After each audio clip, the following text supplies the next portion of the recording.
Der kleine Johannes hatte Glück. Die erste Scharlacherkrankung des 5-Jährigen aus Frankfurt verlief sehr mild. Außer das Jucken war eigentlich bei ihm, außer dass er eben der Haut rot war bei ihm keine anderen Symptome zu erkennen gewesen. Ein juckender Ausschlag, rote Zunge und Hals, typische Symptome. Papa Timo und Mama Katrin sind beide Erzieher, hatten schnell den Verdacht, dass es Scharlach sein könnte. Momentan geht es in den Einrichtungen momentan wirklich viel rum, auch in meiner Einrichtung. Ich arbeite auch in der Krabbelstube und da ist es immer wieder, dass es immer wieder Wellen gibt. Die Fachärztin für Kinder- und Jugendmedizin Dr. Soraya Seyedi aus Wiesbaden behandelt zurzeit vermehrt Erkrankungen durch Streptokokken. Das sind die Bakterien, die auch Scharlach auslösen. Man unterscheidet zwischen Scharlach und Streptokokkenangina. Das ist eine reine Halsentzündung mit Lymphknotenschwellung. Beim Scharlach ist es so, dass die Bakterien auch ein bestimmtes Gift ausscheiden, ein Exotoxin. Und das macht dann diese schweren Symptome von sehr, sehr hohem Fieber und sehr starken Schluckbeschwerden, ausgeprägte Lymphknotenschwellung und dann im Verlauf auch einen typischen Ausschlag. Was man dann auch sieht, das sind so kleinfleckiger Ausschlag, der in den Leisten beginnt und dann sich über die Achseln, über den ganzen Körper zieht. Der ist auch von einem Juckreiz begleitet. Man kann sich das wie eine rote Gänsehaut vorstellen. Und sagt mal, super. Noch bevor ein Kind den für Scharlach typischen Ausschlag bekommt, lässt sich die Krankheit per Schnelltest nachweisen. Gegen Scharlach gibt es keinen Impfstoff und man kann ihn mehr als einmal bekommen. Vor allem dank moderner Medikamente ist die Krankheit mittlerweile gut behandelbar. Wenn es Vollbild des Scharlach ist, würde ich das auf jeden Fall immer antibiotisch behandeln. Man kann es auch sehr gut behandeln, weil die Kinder dann einfach eine kürzere Krankheitsdauer haben und weil die natürlich schwer krank sind und auch damit man eben die Ansteckung, die ja sehr hoch ist, reduziert.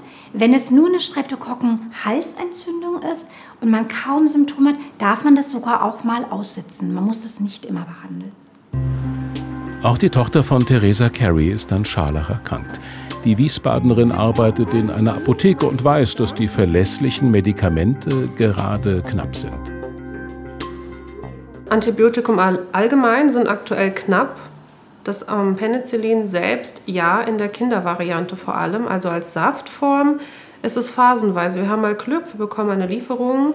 Die ist natürlich dann meistens nicht sehr groß und durch die hohe Nachfrage, weil eben aktuell viele Kinder mit Streptokokken oder auch mit Scharlach befallen sind, ist es dann schnell wieder weg. Das heißt, man muss halt wirklich schnell sein. Und ich hatte selbst auch das Gefühl, die Frau Doktor sagt, ihr Kind hat Scharlach. Und mein erster Gedanke war natürlich, oh, haben wir das Antibiotikum jetzt da? Oder muss ich vielleicht irgendwie auf eine Alternative umsteigen? Wann auf dem Medikamentenmarkt Besserung in Sicht ist, ist ungewiss. Aber Theresa Carey kann Eltern erkrankter Kinder zumindest etwas beruhigen. Wir finden meistens einen Kompromiss. Also ein bisschen Arbeit steckt dahinter. Das heißt wirklich, wenn das Kind schon ein bisschen älter ist, ob man sagt, okay, wenn das mit den Eltern gut funktioniert in der Kommunikation, dass wir sagen, wir können dem Kind Tabletten anbieten. Oder wir müssen mit der Arztpraxis Rücksprache halten, dass wir vielleicht sagen, wir haben nur eine größere Flasche oder eine kleinere Flasche zur Verfügung, dass man eventuell die Dosis anpassen muss oder man weicht auf ein ganz anderes Produkt aus. Es ist aber tatsächlich so, dass es eigentlich selten ist, dass wir jemanden ganz wegschicken müssen. Der kleine Johannes ist ohne Antibiotikum ausgekommen und glücklicherweise mittlerweile auch wieder richtig fit. Da hüpft er wieder. Schönen guten Abend, Dr. Stefan Sie, Hausarzt und Internist aus Frankfurt. Hallo. Guten Abend. Johannes hat es ohne Antibiotikum gepackt. Ist das gängige Praxis für leichte Verläufe bei Scharlach? Also es ist nicht unbedingt die Regel. Man muss im Prinzip 3 Aspekte beachten. Zum einen, wie stark ist der Leidensdruck des Kindes. Wenn das wirklich sehr schwere Halsschmerzen hat, alles zugeschwollen ist, kaum noch essen und trinken kann, dann macht ein Antibiotikum natürlich Sinn.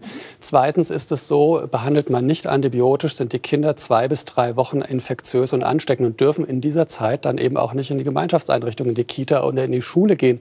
Behandle ich mit Penicillin, ist 24 bis 48 Stunden danach keine Ansteckungsfähigkeit mehr gegeben. Und die die Kinder dürfen dann, wenn sie sich auch klinisch wieder bessern, schon sehr viel früher wieder zurück. Das ist auch ein wesentlicher Punkt. Und drittens geht es darum, auch Komplikationen vorzubeugen. Es gibt nach Streptokokkeninfekten noch Folgeerkrankungen, die das Herz oder die Nieren schädigen können.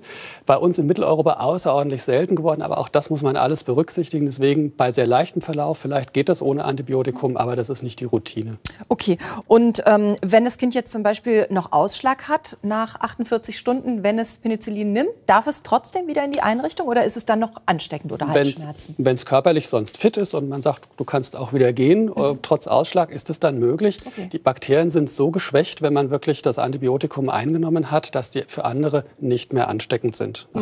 Wie groß ist denn bei Ihnen vielleicht auch jetzt in der Praxis das Thema Penicillin-Antibiotikamangel tatsächlich im Moment? Also man hört immer unterschiedliche Sachen. Ja, Penicillin ist tatsächlich ein großes Thema. Auch es ist ganz schwer zu kriegen, mittlerweile fast gar nicht mehr mitunter. Ja, und man muss auf andere Präparate ausweichen, was schlecht ist, weil die Streptokokken, also die Erreger bei dieser Angina und bei Scharlach, die haben keine Resistenzen gegen Penicillin. Das ist einfach das Mittel der Wahl. Andere Antibiotika haben da eine schlechtere Wirkung, gibt es Resistenzen in 20-30% der Fälle. Und das hat halt mit Auslagerung der Produktionsstätten ins Ausland zu tun, nach Indien, nach China. Die Produktionsketten sind unterbrochen durch die Pandemie. Und da ist hier in Deutschland, wir können das dann nicht mehr aufholen. Ja. Scharlach kann man ja auch als Erwachsener bekommen. Wie häufig ist das so? Wie oft erleben Sie das? Also der Erkrankungsgipfel ist so zwischen dem 3. bis 15. Lebensjahr so ungefähr. Ja. Aber tatsächlich auch Erwachsene können Streptokokkeninfekte und auch Scharlach bekommen.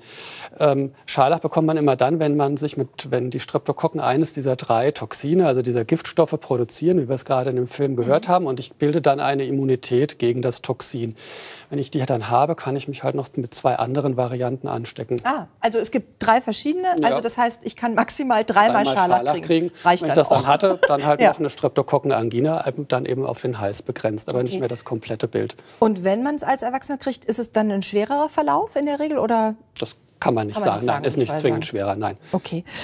Ist der Eindruck richtig, dass es mehr Scharlachfälle wieder gibt als vor ein paar Jahren? Man hat im Moment das Gefühl, man hört dauernd davon. Ja, kann man nur schätzen, aus Meldepraxen so ein bisschen abschätzen und hochrechnen. Also weil wir in Deutschland für Scharlach keine bundesweite Meldepflicht haben.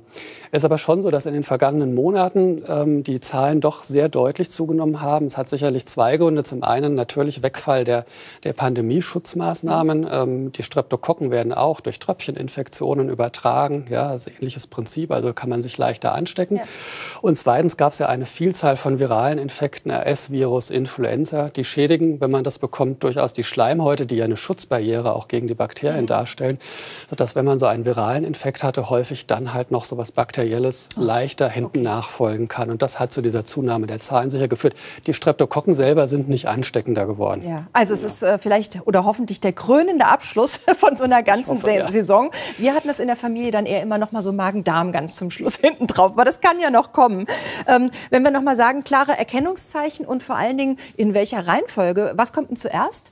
Also zuerst kommen in der Regel immer die starken Halsschmerzen, die Eiterbelege auch an den Mandeln und die wirklich schmerzhaften Lymphknotenschwellungen und das Fieber.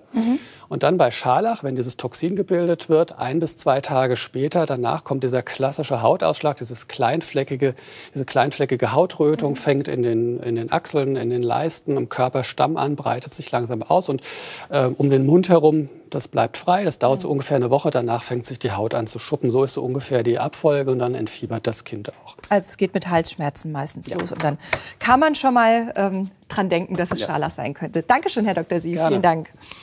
Also, wenn der Scharlach auch Sie erwischt hat, dann ab in die Hausarztpraxis. Dort wird entschieden, ob Sie Penicillin brauchen. Und dann geht auch diese Welle ganz bestimmt vorüber. Und es wird irgendwann endlich Frühling.